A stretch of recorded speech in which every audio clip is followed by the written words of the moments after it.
Okay, welcome back to members of 121 Community Church in Grapevine, Texas, in an ongoing study in church dogmatics by Brunner. We're going to take a look at a very short chapter, chapter 11, pages 140 to 152. And Brunner gets personal here. We're going to look at faith in block 1, unbelief in block 2, and the realm of spirit in block 3. So it's a very personal lesson. Let's go to block 1 and begin.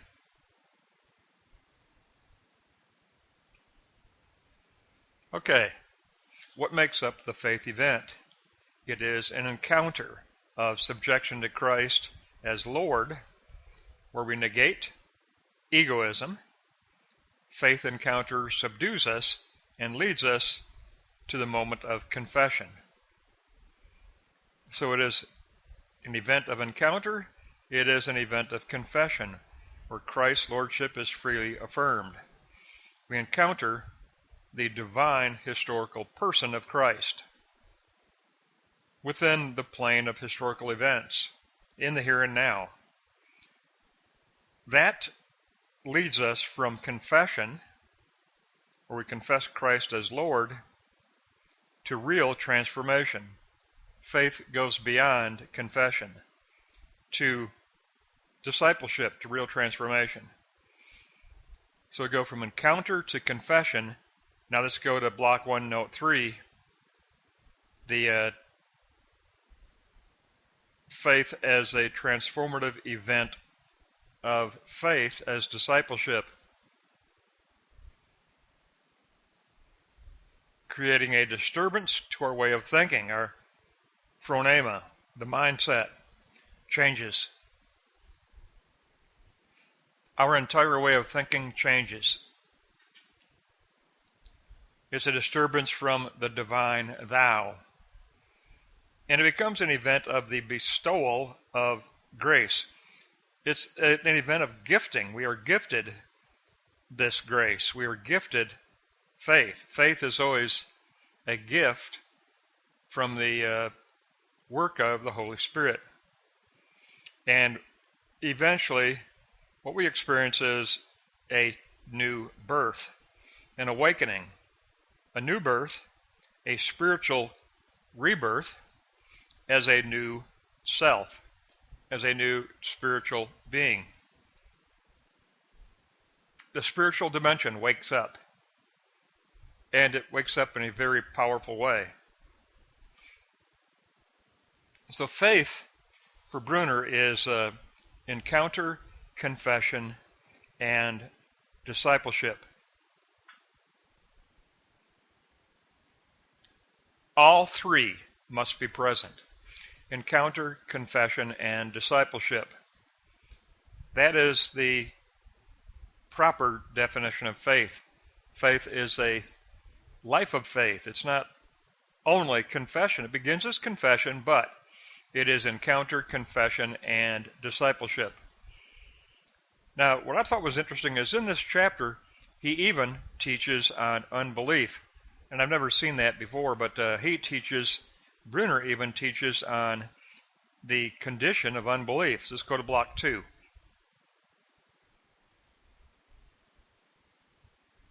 How do we understand the condition of unbelief? It is reliance on a false objective truth. It's reliance on an impersonal truth. Unbelief avoids historical, personal encounter with Christ because the self asserts a false autonomy. So there's the avoidance of historical encounter. And this is, we read in the scriptures, this is the problem with the Sanhedrin. They couldn't hear Christ because they refused to have a genuine encounter with Christ. They had no desire to encounter the truth in Christ. And so that they couldn't even hear him. They couldn't even comprehend what he was saying. And we end up missing the opportunity to acquire our true humanity. And Brunner says, and I agree with this, Brunner says that instead what happens is the person becomes fragmented. That's the opposite of irene in Greek. It's the opposite of peace, because peace is the healing of fragmentation. If we refuse the encounter with Christ, we end up fragmented. And he calls it a fall from wholeness. It's a fall from wholeness in Christ. And we are unable to realize our true divine destiny. That destiny being the eschaton of the kingdom of God. We miss it entirely. So, unbelief is a false autonomy. Unbelief is fragmentation. And 3, the inability to realize our divine destiny. Faith in Christ means dependence upon God. Unbelief affirms a false self-sufficiency. We are to live in faith. Then this becomes the decisive event, trusting the divine claim, trusting the divine promise. Unbelief is, first of all, egoism. It's a false autonomy that I am self-sufficient. I am only true unto myself. I don't need God. I don't need to affirm the life of God. I don't need to affirm my life as a gift from God.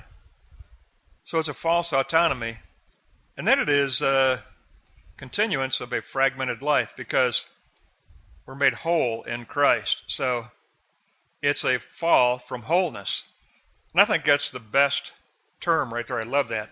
In Block 2, Note 2, unbelief is a fall. It is allowing the fallen nature to result in a fall from wholeness in Christ. Unbelief is a fall from wholeness, from the healing of fragmentation in Christ. The inability to enter in the history of Christ toward the fulfillment of the kingdom of God. The inability to even enter into that divine destiny at all. So, if we choose faith in Block 1, it's an event. It includes the encounter, first of all, then the confession of Christ as Lord, but then it doesn't stop. Then it becomes transformative discipleship. So faith, the faith event, and I will say faith event because it is an event. It is encounter, confession, and transformative discipleship. All 3. It isn't belief in a doctrine. It isn't just saying, I believe. No, it's encounter, confession, and transformative discipleship. Now, what is unbelief? Unbelief is false autonomy, affirming the self, egoism, and it's becoming fragmented in a fall from wholeness in Christ. Inability to be taken up into the divine destiny. Complete inability to be taken up into the future of Christ. Remember, for Brunner, it's always an emphasis on the historical, always emphasizing the historical. Christ is the historical divine personhood. Christ calls us within our history. In the here and now, Christ calls us. He calls us to encounter, confession, and discipleship. Christ calls us to encounter, confession, and discipleship. And if we respond in faith, it's an event of gifting, of being gifted. The faith event is a gifted event. And usually we learn this when we look back on our life and we realize that, you know what, even my faith was a gift out of the triune Godhead. It was a gift of the Holy Spirit. That usually comes later in our maturity, but we do eventually get to that point where we realize that my new life in Christ is 100% gift. Even my faith was a gift. My life in the Spirit began as a gift, it continues in a gift, and it will culminate in the gift of the eschaton. Period. We are gifted the faith event. Remember that, internalize that. It's 100% Christ, and it's not the I. Take out that personal pronoun. It's not I did this, I did this, I did this, I had faith. No. It's 100% passive giftedness. We are gifted the faith event. So we got those opportunities for faith or unbelief, and both of those take place within the realm of spirit. Let's go to block 3. Faith or unbelief take place in the realm of spirit. And that is very true. That is very true because we are in the encounter event, and that encounter event is in this world. In our current history, we encounter the divine historical personhood of Christ, but that event becomes a realm of spirit event. Let's go to 3:1. Even the unbeliever knows something of limit, something of responsibility. Moral law confronts man as an authority. But Brunner says this is still the false empirical man. Faith never means simply moral life. Faith isn't just ethical life. Man is confronted essentially by the divine claim and the divine promise upon his life by what? By the revelation in Christ. Recognized in the revelation of Christ that calls him, Klesis calls us, and then this encounter with Christ creates awareness of the false self of unbelief. Remember, first you have to have that awareness of a need for metanoia, repentance. So, encounter with Christ creates awareness of the false self of unbelief. Man falls under the crisis judgment of the Christ event. Man is called within the decisive faith event. Man is called within the decisive faith encounter. Only then can the self transition to the transformative life of true faith. Remember, faith is a changed life.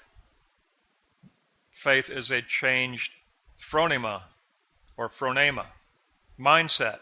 Our mindset changes. Our core conviction changes. Our heart of conviction is imprinted with the cross. Our heart, the core conviction of our complete personhood, is imprinted with the cross of Christ and the resurrection of Christ. There's a change to our heart. There's a change to our mind, our mindset, our phronema in Greek. I always say phronema, but I think it's supposed to be accent on the first syllable. I think it's supposed to be phronema. I always go phronema, but that's giving it a little bit of a southern accent. It's really phronema, and it's mindset.